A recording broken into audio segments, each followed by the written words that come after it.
Hi, I'm Katie, and this is episode 90 of Ornamentations. I have a great deal to share with you today. We'll be talking about what's on the wall behind me, as well as some wonderful haul, my stitching. I have some finishes. I have a spectacular new start, and I also have some giveaways as well at the end. But before I begin today, the needlework community suffered a terrible loss last week with the passing of Jean Lee.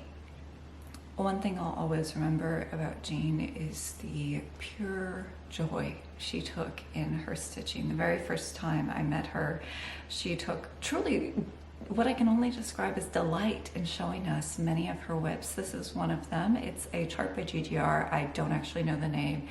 And the look, the grin on her face was almost impish in its pure joy. Jean loved stitching. She loved the company of other stitchers.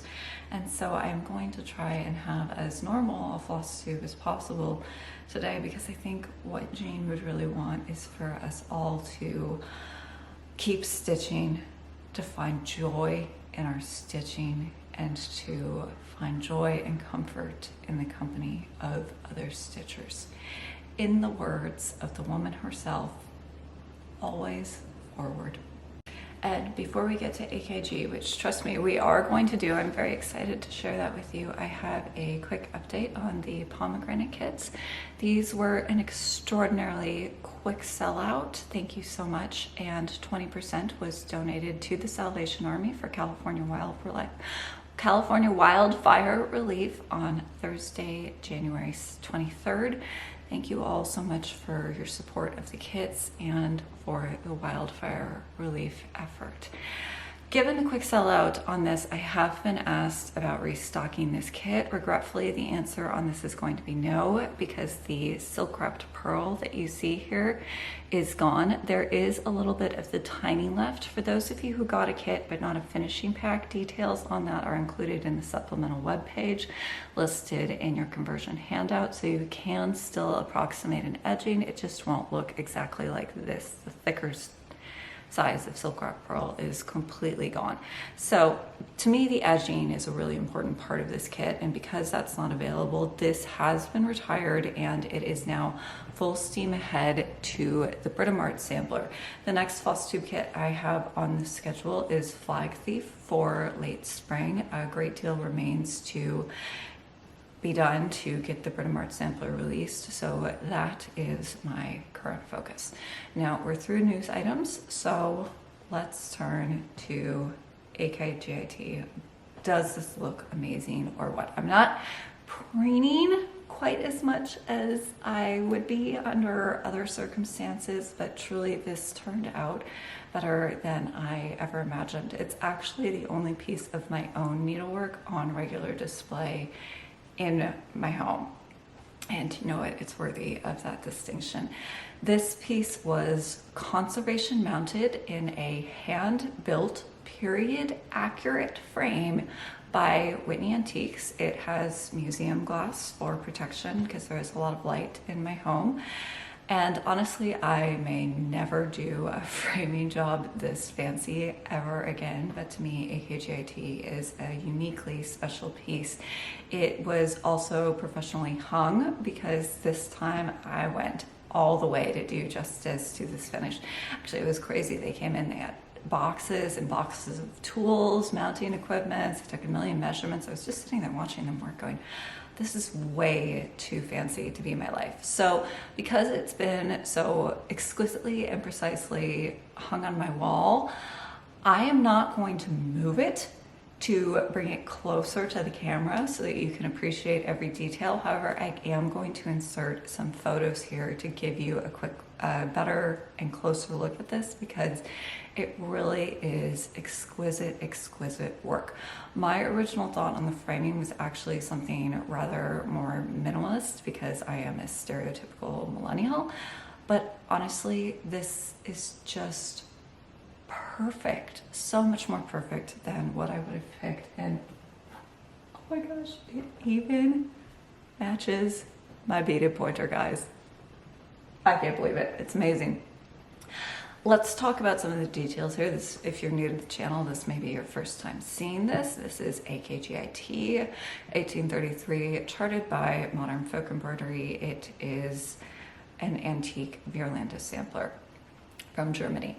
So the details on this, the linen is a 5363 legacy linen, Sicilian Marzipan, and that is an uneven weave. The original of AKGIT, as we saw on Jacob's Flosstube channel, actually appears to have had a relatively even weave, which would be a sign of the quality of linen that AKGIT invested in for her project. But for much of the history of sampler making, linen was hand woven and hand loomed with a relatively uneven number of warp and weft threads. So the design often would have been stretched, crosses would have been rectangular in appearance as they are on my own piece, which is rectangular, although what AKGIT would look like on a linen with an even number of warp and weft threads, aka most modern linens, is actually quite square. So you can see how that changes the design a little bit. So my AKGIT is stretched in a way that is generally period accurate, although not accurate to the exact original that this was charted from. You do sometimes see even weaves very, very early. I've seen a few myself in my study of samplers. I also mentioned that this piece was conservation mounted. For those of you who may not be familiar, what is conservation mounted and why would you do it? It is certainly very time intensive and therefore a more expensive mounting method. Basically, conservation mounting is you stretch a base fabric, conservation grade, over your mat board or other mounting board. So normally where you'd stretch and lace the piece itself, you instead stretch and lace a base layer, and then the piece is carefully pinned to it and stitched down all around the edges, which means that it's fully supported, it's fully secured, but it's not stretched, because we have found in looking at historic textiles that putting fabric under strain for very long periods of time, I'm talking decades or hundreds of years, not 5 minutes, that can result in more strain on the fabric and lux, and it can do damage to it over time. So conservation mounting results in the least strain on the fabric and maximum longevity for the piece. The process is also fully reversible without damage to the piece. With that, let's get to my current stitching, and we are actually going to start with finishes. My first finish, which is not yet FFO'd, is something we saw as a baby whip on my last episode, and that is Pennsylvania Christmas Deer by Shakespeare's Peddler. And as it's a single color, it's not overly complicated, that seemed just right, and it was calling to me after symposium and shipping all the kits. So this is my finish. This is Legacy Linen 37 count Indian Paintbrush. My thread is Soie Gobelins Brut, and you can kind of see the exact point at which I started kind of feeling a little more rested and recharged, because I decided to jazz this up a little bit by adding some extra stitches. So I've got Smyrna crosses here to the side of the heart, the flaming heart. I think that's a flaming heart. And then I have rice stitches over 4 right here. I'm sorry, that's not really going to come through. The camera doesn't seem to want to focus if I hold it up any closer. And then I also did Algerian eyelets over 4 for both of the initials, which I changed to my own. And then for the heart. It was a fun way to just jazz this up a little and keep the stitching interesting, but not too taxing. And with that, I'd also like to share with you the back, because I had no carries between motifs. The back's pretty neat until you look a little more closely and you see those little bits of thread hanging out beyond the motif. What are those? Oh, those are my knots, because when I'm feeling lazy, and here I was feeling lazy, I like to start my thread with knots. I know that's considered a big no-no, but thing with the knot is you need to not pop it, so you need to know where it is, and you need to always be going down. Your needle needs to be going down through the place where the knot is, because if you're trying to pull a needle up at that point, you can pop it through the fabric. It's one of those things where you have to just keep in mind, and usually if you're careful, it won't bite you. This has been blocked, ready for finishing. I think it's absolutely beautiful. I have an idea about fun edging for this. And then the other thing I wanted to talk about, so white stitching. This has been a pretty frequent discussion on Flosstube lately. White stitching, how do you get it to look good? We talked about this when I showed Pennsylvania Christmas 2, but I have a question to those of you who are dissatisfied with your white stitching, because honestly, it's not really something I've ever noticed in my own, so I'm making a guess here. Are you using the sewing method or poke and stab? I always use poke and stab myself. It gives you much more control over your thread, and I'm wondering if that might actually be at the heart of this. So the sewing method is quite popular. I am absolutely not here to tell you that it's wrong if you like it. However, you do inherently have less control over your thread using the sewing method than with poke and stab. So the white stitch issue might just be highlighting a particular quirk in how the thread is worked. So if that's true, you might want to try poke and stab just for your white stitching and see if that changes your look at all. Or you know what, I could be completely wrong about all of this. It's not something I can really speak to with authority, because I've never noticed an issue in my white stitching. I think that looks superb. I love it.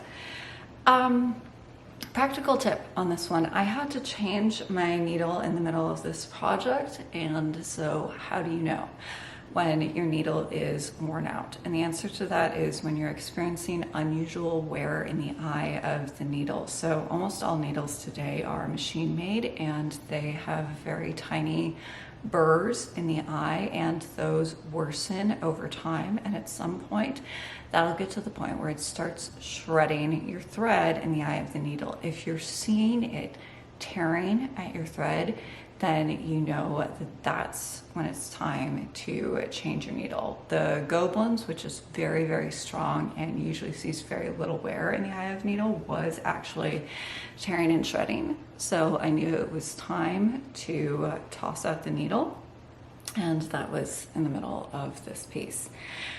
And a few other notes about thread, circling back to Sampler Symposium and my discussion of materials there. Every material has things that it does well and things that it does less well. Very few fibers are truly all-purpose for all applications. If you've had problems with stitches in the past, for example, satin stitch, you may not be lacking. The problem may not be your stitching. It might be that your thread might have been not best suited to the purpose. So in my talk, I focused really heavily on satin stitch, because just from what I hear in day-to-day life and on Flosstube, that seems to give a lot of stitchers trouble. To me, that's something that can be easily solved through thread and technique. But I would like to reiterate that choosing your thread to work for your purpose, it applies equally to pretty much every stitch in existence out there: embroidery, counted work, cross stitch, whatever. For example, if it is 90 degrees outside, you do not wear your heavy cashmere sweater. You're going to sweat and overheat because you don't wear wool that's meant to keep you warm when it's hot outside. And that's the same thing for pairing thread and stitch. You'll find that threads have applications to which they are best suited, some to which they are less suited, and some to which they are not suited at all. So observation can actually tell you a lot, trying out different threads in different purposes and seeing how they work. And with that, we will end our discussion of Pennsylvania Christmas Deer. One last look, because I think it's beautiful, and move on to my next finish. So My next finish, which is mostly finished but not completely FFO'd, is the Stacy Nash Gingerbread House sewing book, which was an exclusive from the Jingle Ball this year. And last time I saw you, the front was finished, embellished, and laced. I had done a fair amount of work on the back, but I wasn't yet finished. I have been trying to clear the decks because I know I have a big incoming project to stitch on. And I'm sorry about all the shadow here. We're in a different position so that I can show you AKG and the light is coming from the side. But oh, this is almost done because I have started assembling it since the back has been finished and mounted and fully embellished. Does that look great over what?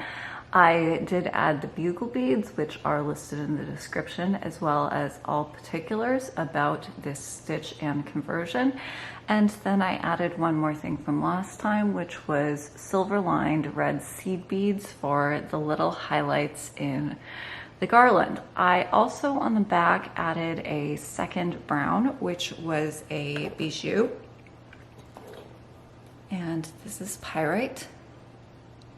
It's absolutely beautiful. I've used this and talked about this on the channel before. It's got this bronzy glow to it that doesn't show up well on camera at all, but it provides a little depth. So things I stitched in Pyrite were the scissors, the chair, and then it's the second color used with the brown Gobelins for the fireplace mantle. So the back was laced on a padded piece of mat board, just like the front. And then I constructed a hinge out of linen. I thought that would be more solid than ribbon. So I just used the same linen. I slip stitched it in place. The linen is Legacy linen, 37 count smoke signal. I tacked in the silk ribbon. I did end up using the watermelon pink, which I think is absolutely perfection. And then I do have an idea to finish off the interior, but as you can see, that has not happened yet, so another time. But the exterior for this is fully finished and I think it looks absolutely great. Do you love it or what? I love it. And those bugle beads are just spectacular. So you can of course add details from this even if you have the kit with the called for. That doesn't mean you can't add some fabulous bugle beads or some seed beads. And then I did use a little sequin anchored by a seed bead for the doorknob. And then we'll take a quick look at my threads. These are all the threads for the project, as well as the bugle beads. And then I will list the particulars for the sequins and the extra seed beads in the description. So that then brings me to my new start, because I cleared the two projects that I had been working on regularly. Recently, I do have some other longer running whips that haven't been touched in a while, and I was planning on starting our special Silky Symposium start, Pineberry Lane, Hannah and Emma Foster. Brendan, Laura, and I haven't coordinated yet on the start for this. We will absolutely do it. This is still going ahead. We are still leading a stitch along. We still have all of our threads ready to go.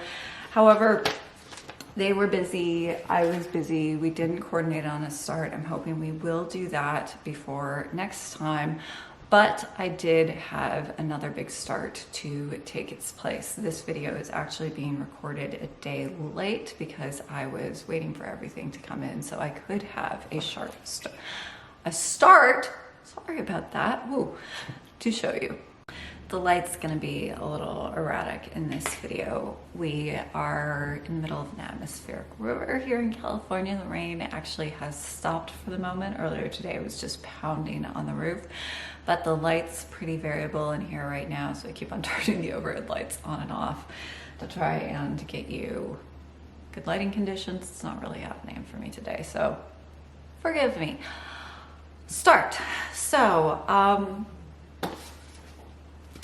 I have started Jessie Challenor 1904 by Hands Across the Sea, which is the new exclusive for the attic needlework. This is going to be the official attic model for Jessie Challenor because Jean had started the shop's model but was unable to finish, and the official models were taken back to England after Sampler Symposium. I was asked to do this as a friend of the attic, and it has also now become a tribute to Jean. With Carolyn's approval, I am changing the name and date at the bottom to read Jean Lee, The Attic Needlework 2025. So this is my weenie start. The materials and chart only arrived yesterday night. Naturally, the day I really needed the post to arrive. It didn't come until after dinner. But I am stitching with Soie d'Alger. Oh, I am sorry about the light in here. This is going to be a little tricky. Soie d'Alger, all the called for colors, and the linen here is not called for. It is Legacy Linen 38 count Wayfarer's Cloak. That was actually Carolyn's suggestion. She knows that I love Legacy Linen, and we had selected the paler colorway of the two for the shop model. And Carolyn said, why not Wayfarer's Cloak? Everything looks beautiful on Wayfarer's Cloak. And we thought the gray might really pop out these colors, which I think is the perfect choice, because when everything arrived, I'm gonna do my best to show this. Oh yeah, look at that. These are all the skein, the call for colors of Soie d'Alger for the light colorway of Jessie Challenor on Wayfarer's Cloak. Sorry, I can't quite tilt that up or it's all going to go flying, but I think you get the idea. That's going to be really, really good. So those of you who have heard me speak about the Britomart sampler know that I have explored the 17th century pretty widely through making pieces with proximate materials, exploring working methods. And here I am going to use this to take the chance to jump a few centuries ahead, which is really outside my area of expertise, and see what insights can be gleaned from this. We chose Soie d'Alger because as a low twist spun silk, it's a little more similar in texture to the wool that would have been used. Jessie Challenor is reminiscent of a needlework style called Berlin work, which was most commonly, although not always, done in wools. However, this is a model for the attic and to honor Jean, so we had to use silk. Wool was out of the question, but Soie d'Alger was a little closer in texture than 103, so that was the choice. I did want to talk a little bit about the historic context of Berlin work. I think that's kind of an interesting area and one that relates to Jessie Challenor, and it also relates to Jessie Challenor specifically because of dyes. So this unusually was charted with both a front and a back variation. Both are available from the attic. My materials and the chart were all provided to me, as again, this is the official model for the shop, and I will be trying to stitch this and get it out the door to the attic so they can put it on display. However, Berlin work generally and Jessie Challenor specifically are from this really interesting period where there is an explosion in chemically created synthetic dyes and pigments before they begin to realize that some of these are actually quite unstable and unreliable. And the vast difference from the back and front illustrate this. Of course, some of that could be fading, but if you look closely, you note that not all colors have faded equally. So take a look specifically at the brown on the branch there and on the bright version. Similarly, on the two, there's a mulberry purple, which is still pretty bright on the light version, and not that much brighter on the bright version, whereas some colors were clearly very unstable. So on the bright version, we have a more blue turned purple for Jesse Challoner's name, and then that becomes a very, very light blue in the light version, because that dye specifically was unstable. Not all of these are created equal in terms of how well the pigment took to the material. And to discuss this, I brought out some examples from art history. You know me, I'm a history nerd. I cannot pass the chance by to talk about some of the historic context because I think that's really interesting. Berlin work is a kind of interesting footnote in needlework history because it's actually the beginning of charting as we know it. Stitches weren't working from printed charts like we do today until Berlin work with its hand-painted charts burst onto the scene. For an example of this, I would point you to one of Susan Stanley's recent Flosstubes linked in the description. She actually has an original hand-painted Berlin work chart that she shows to get you an example of what they were working from. So the pigments that were used, the dyes, and just telling her that was the dyes that were used and that were particularly unstable have actually been best studied in painting, and this is from such an interesting period of art history. I hope you don't mind the sideways deviation into history here. Sorry, I forgot to turn my runner off. I'm not exactly sure where I was. I was pretty sure I was talking about some of the pigments and how they've been studied in art history. Really interesting examples of this can be found in color yellow. There was a color called chrome yellow, and that was something that was really unstable, although it wasn't the only one. So we have, I'm going to use the work of Vincent van Gogh as an example because he was one of the best known painters seduced by the new synthetic pigments and one whose work shows some of the most decay.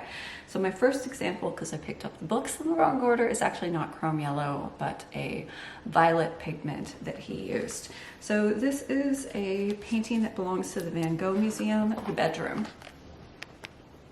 It's really hard for me to see in this camera position. So take a look at the painting of Van Gogh's bedroom. Those are blue walls to our eyes. However, when Vincent van Gogh painted this, those were violet, much like the difference between back and front on Jesse Challoner. Yellow, chrome yellow was one of the most notoriously unstable pigments, but it wasn't the only one.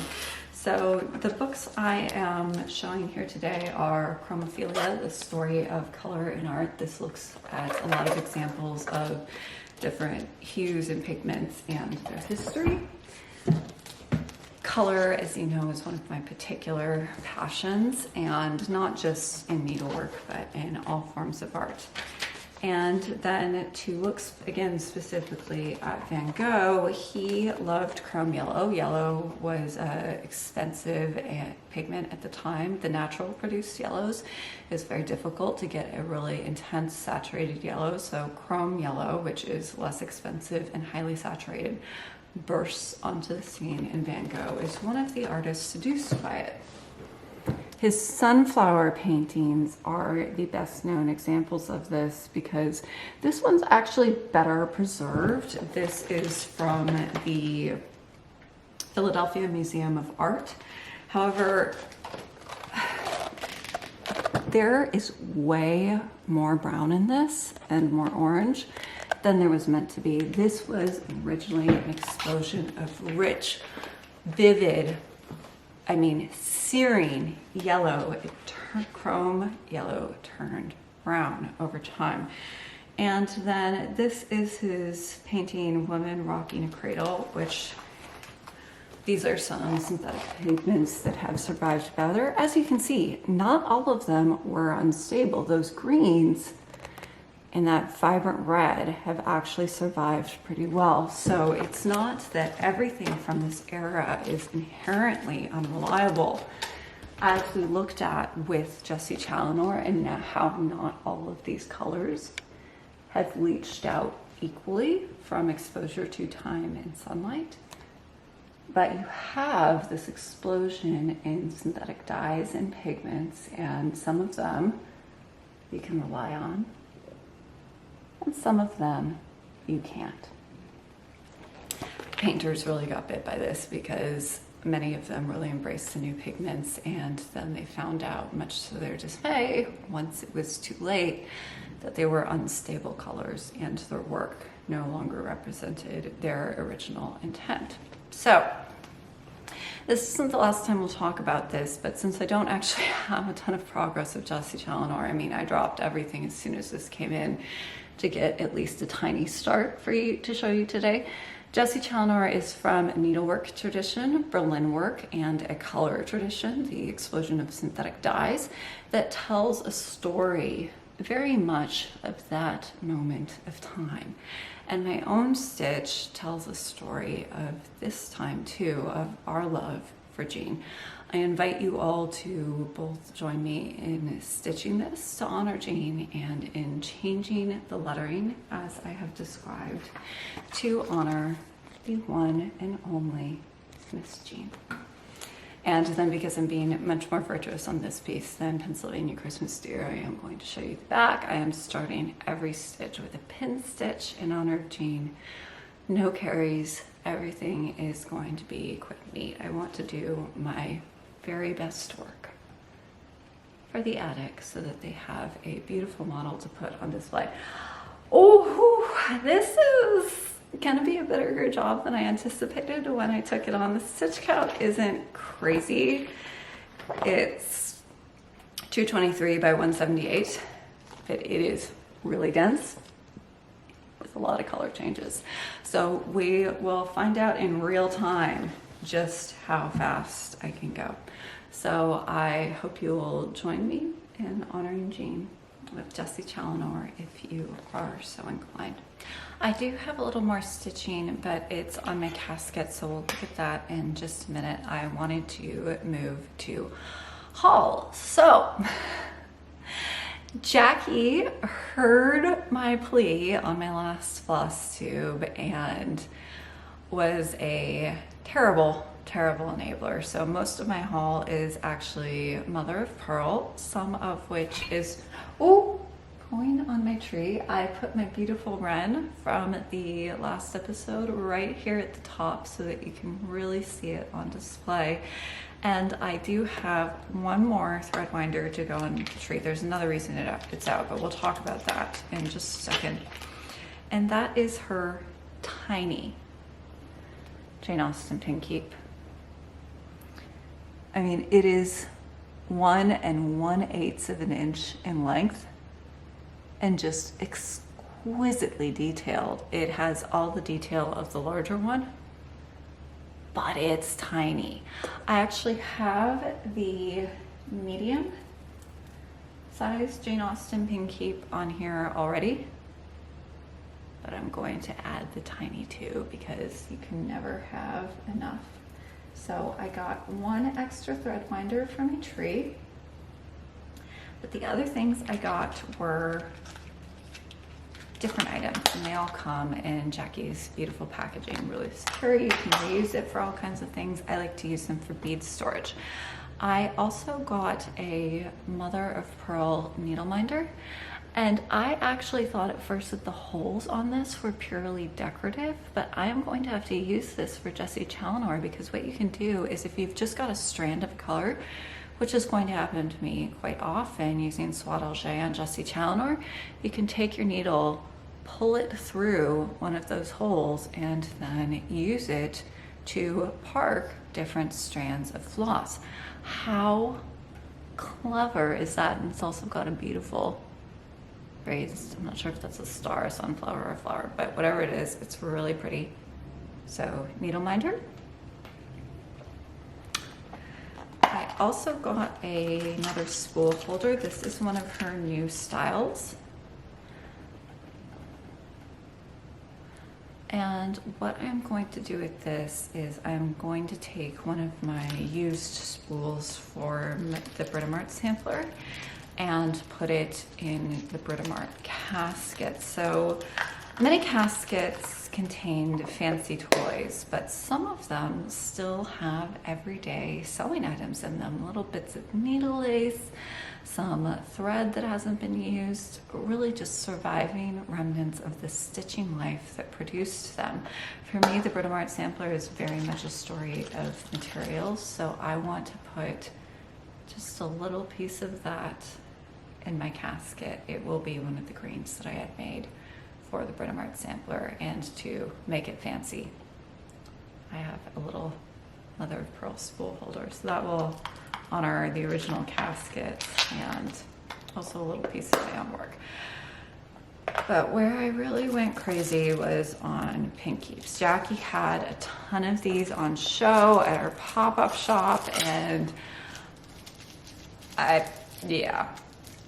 So normally these are sold as full kits with absolutely everything that you need to make them. However, I never do what I'm told. I always change materials out anyways, and I have tons of everything. So Jackie and I agreed that she would actually just send me the mother of pearl pieces, and then I would put them together with my own combinations of thread, fabric, and ribbon. So this is just exquisite in its cutout work. Absolutely glorious. Jackie is working on a website to sell her mother of pearl directly to get it before that goes live. I think she's targeting March according to her most recent posts. You can contact her directly through her website, which I'll link in the description, or on Instagram. And then there's a beautiful rectangular one. Again, with those delicate lacy cutouts. You can't see a lot of the details of the engraving work given the light in here, but I think it is reflecting a lot of the luminosity and iridescence of the beautiful mother of pearl.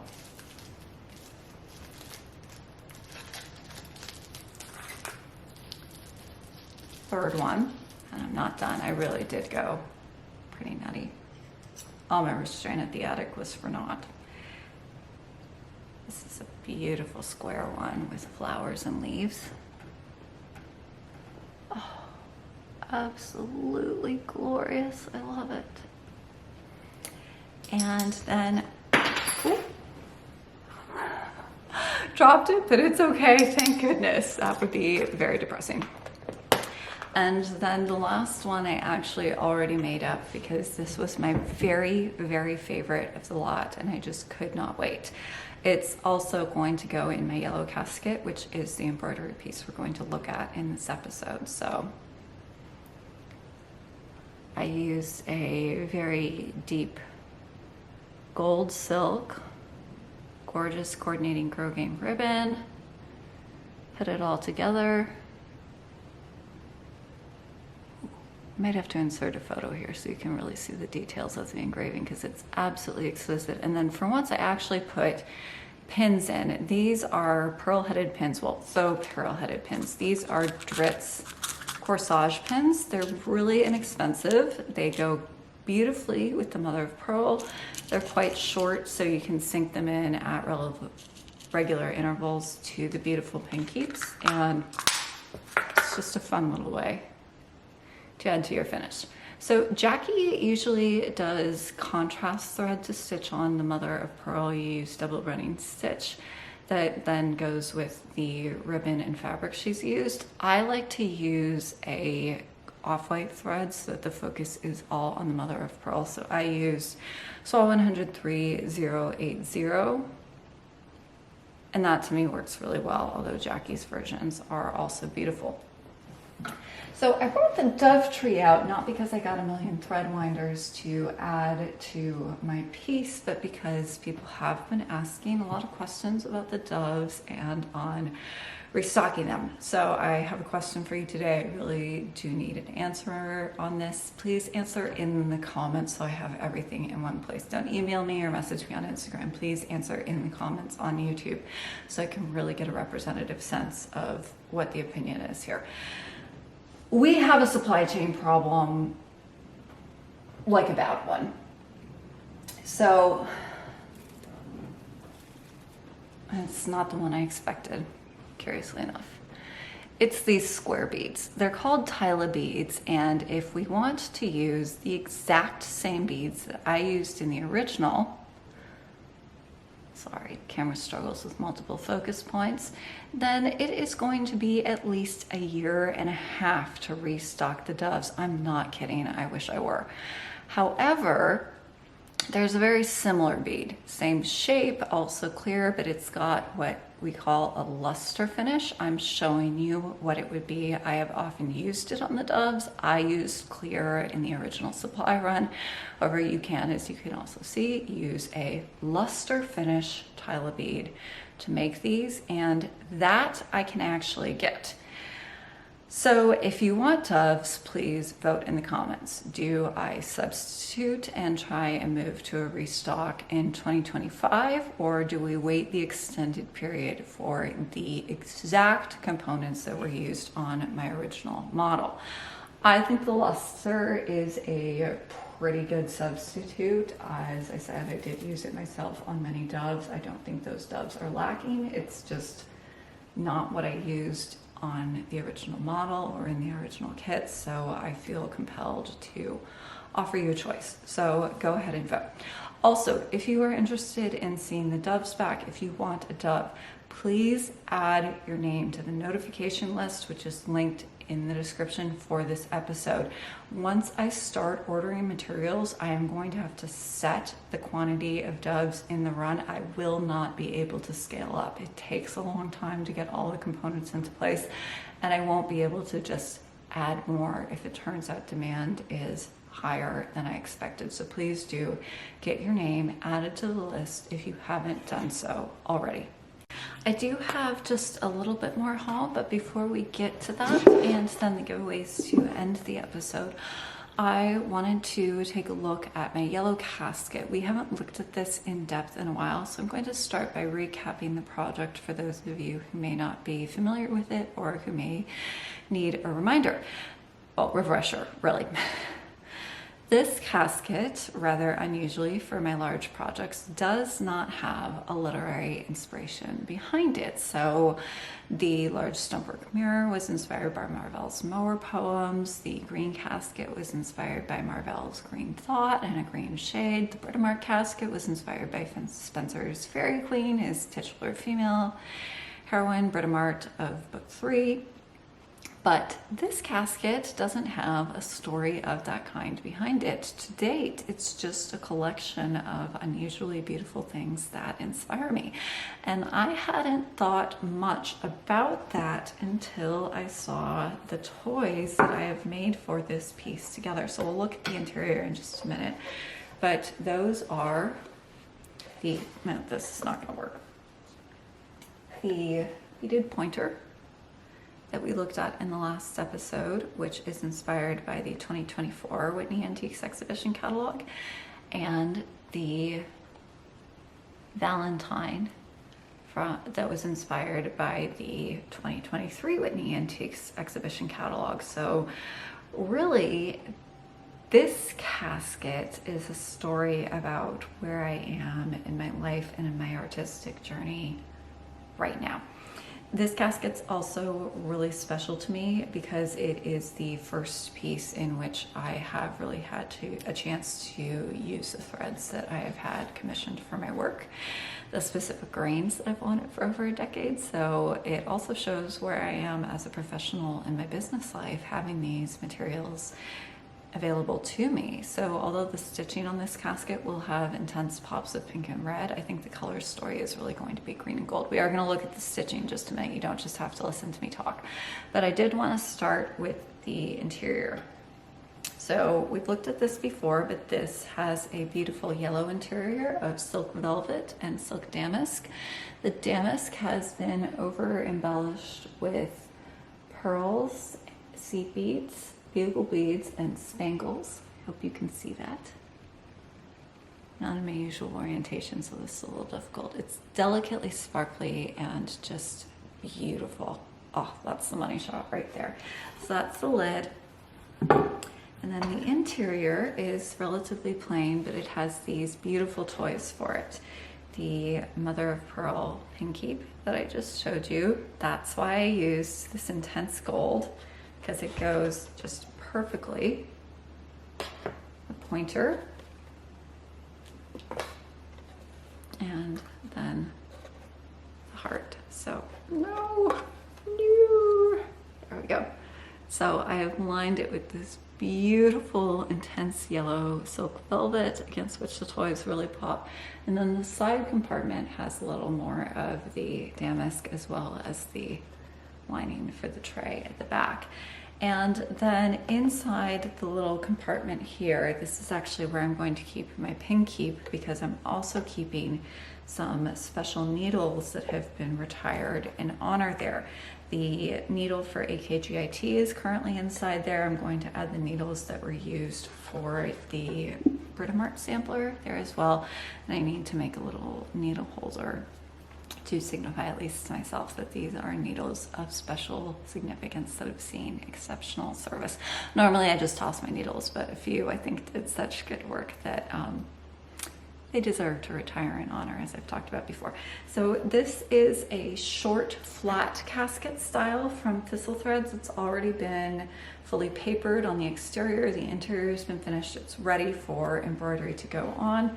On the bottom, I have a beautiful yellow marbled paper that matches the color of the interior. So with that, let me show you where I am on my embroidery. And that is almost done with the first side of the casket. I'm hoping with the light being a little less direct, we might get a better look at what those colors really look like. That's a little closer. But so we saw the needle lace that was added to that pink carnation last time. What I've been working on since I saw you is the frieze. So this casket is going to have a lot of gold on it. Obviously there's a lot of gold in the stitching, but it also has brass hardware, and the trim for the casket is the gilt metal woven tape, which is gold. We will see it next time. I will bring that out to show you. So it'd be very easy for gold to overwhelm this piece, which is why I've toned it down with gray. So the center vine, I'm trying to hold this steady so it can focus, but that's not the easiest thing in the world. Okay, so the center vine is gilt lizarine, which I have stretched and then filled with a very gray green. We can see it here on the back. And yeah, also, I keep my backs pretty obsessively neat on my casket stitching, because with gluing, you don't want even so much as a stray bit of fluff, because that's a barrier between your embroidery, your backing paper, your glue, and the object you're gluing it to. It can show in the finish. So I take a lot of care with the backs of my casket stitching, or with anything that's going to be glued to an object. And then I stitched a lovely leaf in long and short stitch, again in my special greens that I've had made. I have used gilt passing and gilt tambour, which again has been couched down with the gray green to bring down the gold. And then this little detail I love. I took tiny, tiny spangles, 2mm gilt spangles, and then I topped them with a crystal that's really indeterminate in shade. It's kind of green, it's kind of gray. I don't have it labeled, so I don't even know what color it is. It's a 2mm crystal that's since been discontinued, unfortunately. But I think it's perfect. And as you can see, this is not yet finished. I have 2 empty spaces, but I'm hoping I'll have what I need next time and be able to show you a finish. So that's where I am on the stitching, but I wanted to recap for those of you who may be interested, and if you're not, please go ahead and fast forward about 5-10 minutes. We're going to talk about what the theme of the project is. So this is largely inspired by professional embroidery, specifically the spectacular embroidered glove gauntlets of the 17th century. A lot of what I talk about on this channel is English schoolgirl, that would be amateur embroidery, but there are also professionals doing a lot of really amazing work in this period, and that's what has inspired the work on this particular casket. So this is my sketchbook for this project, which shows a range of inspirations, fashion, something I haven't managed to bring yet. This is an Alexander McQueen clutch from many years ago. I love the way that they integrated beads, crystals, crystal drops, and pendants into the embroidery. That's something I really hope I get to try on this piece, as well as stump work, because I like to blend different inspirations. So I have all kinds of inspiration photos, my notes on what they mean to me, how I want to change them, as well as some of my working notes. I recorded the working of the pointer in here, since that's a related object. And then I also have some stuff for the frieze, but we'll talk about that when I have a finished frieze to show you. So compared to some of my past caskets, this is actually relatively flat. We do have a little bit of detached work, but not very much. And that, again, is often a hallmark of professional work. They value their time, so they're frequently using expensive materials, but methods that are very time efficient. So this is what I am tentatively calling the yellow casket, and I am really looking forward to spending more time with it. I'm not exactly sure how much that's going to be in coming weeks, as I do really need to focus on Jessie Talonor. I want to get that model stitched and to the attic so that they have it on display to honor Jean. But this is a beautiful piece that I am excited to spend more time with. It was actually really interesting getting back to this, because embroidery on a frame is so different from cross stitch in hand. The latter is so tactile, because I cross stitch in hand, I'm always holding and touching the linen in my stitching. I think that's really why I'm so obsessed with legacy linen, because I love the hand of it, and I am always holding it for my cross stitch, because I like to cross stitch in hand. And then the last of my haul. So I bought a couple of really fascinating books on color history that I think might be of interest to some of you. These aren't specific to embroidery, cross stitch, or textiles, although one of them is connected to it.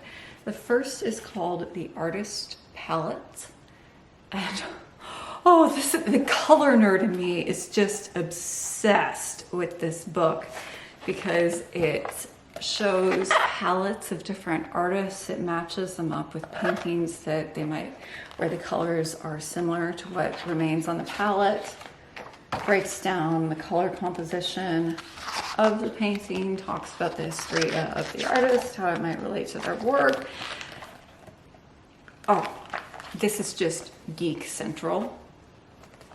It's a really, really cool book. I haven't had more time to just look at it and drool, but I do look forward to reading the text at some point, which looks really informative.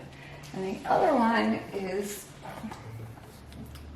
Color Charts, a history of how colors have been organized over time for commercial applications largely. So it talks a lot about sample books, and so they're sorted by usage, and the first section of the book is all on textile samples and how they were used. Silk. You know, some were to show off dyes, some were to show off products. And then it continues with all different kinds of color charts for cosmetics, for commercial paints, all different applications. It's quite a thick book. This is just the kind of thing that makes the color geek in me die a million deaths. So I am really enjoying both of those. I thought I would share those with you on my channel since I so often talk about color. They may be of interest to some of you. And then my last piece of haul is from Jersey Girl Stitch Co. It's called the Peppermint Palace. I'm going to take these out just to show you. So I don't often use counting pins to decorate my finish. I don't know why, lack of imagination probably. So I don't buy them that frequently, but I saw these on Teresa's website and just could not resist. How cute are those? I went to Teresa's website writing the description for the last episode because I wanted to link to her website in it, and so I wanted to show you the home I found for some of my stitchy gifts. This is a tray that was laser engraved by Kathy Ray of Needle in a Haystack, and it showcases some of the various stitchy gifts that I've received recently and previously. My beautiful mother pearl basket from Jackie, the leaf pin keep that I made from Jackie. I think I've got a mother of pearl problem, guys.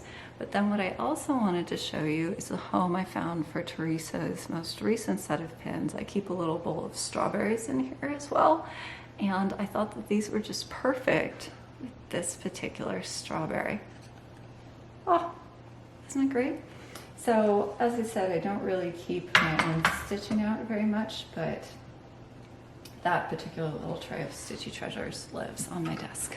Although I can't say that anymore because now AKGIT is out of my house, and that is major stitchy display. So we're going to finish today with giveaways. There are two. The first of which I don't have an object to show you. This is coming directly from a viewer. I have a copy of the same book. I can't find it, and that is the RSN book on embroidered boxes. That focuses more on other types of box assembly than gluing, but it's an interesting reference. So the viewer will ship directly to you, US only please, given the weight and expense involved. Keyword for this is book, and I will link to the book description in the description for this episode so that you can see what it is if you're not already familiar with the title. The second giveaway is a piece of my own stitching, and this is the pincushion from the Sparkling Sewing Set to make amends for no restocking on this. I had to keep the needle book because I am, oops, sorry, I just knocked my tray.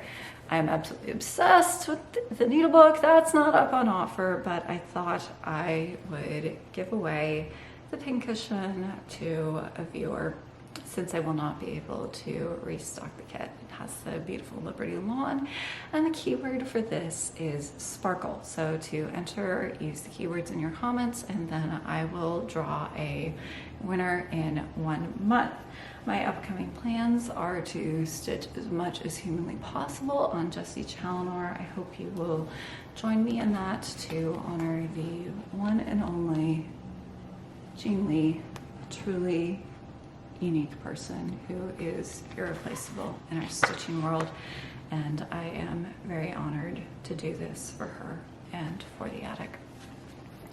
But I will be back for my next regular Flosstube in 1 month because for next time I have something very special indeed that you won't want to miss, and that's all I'm going to say.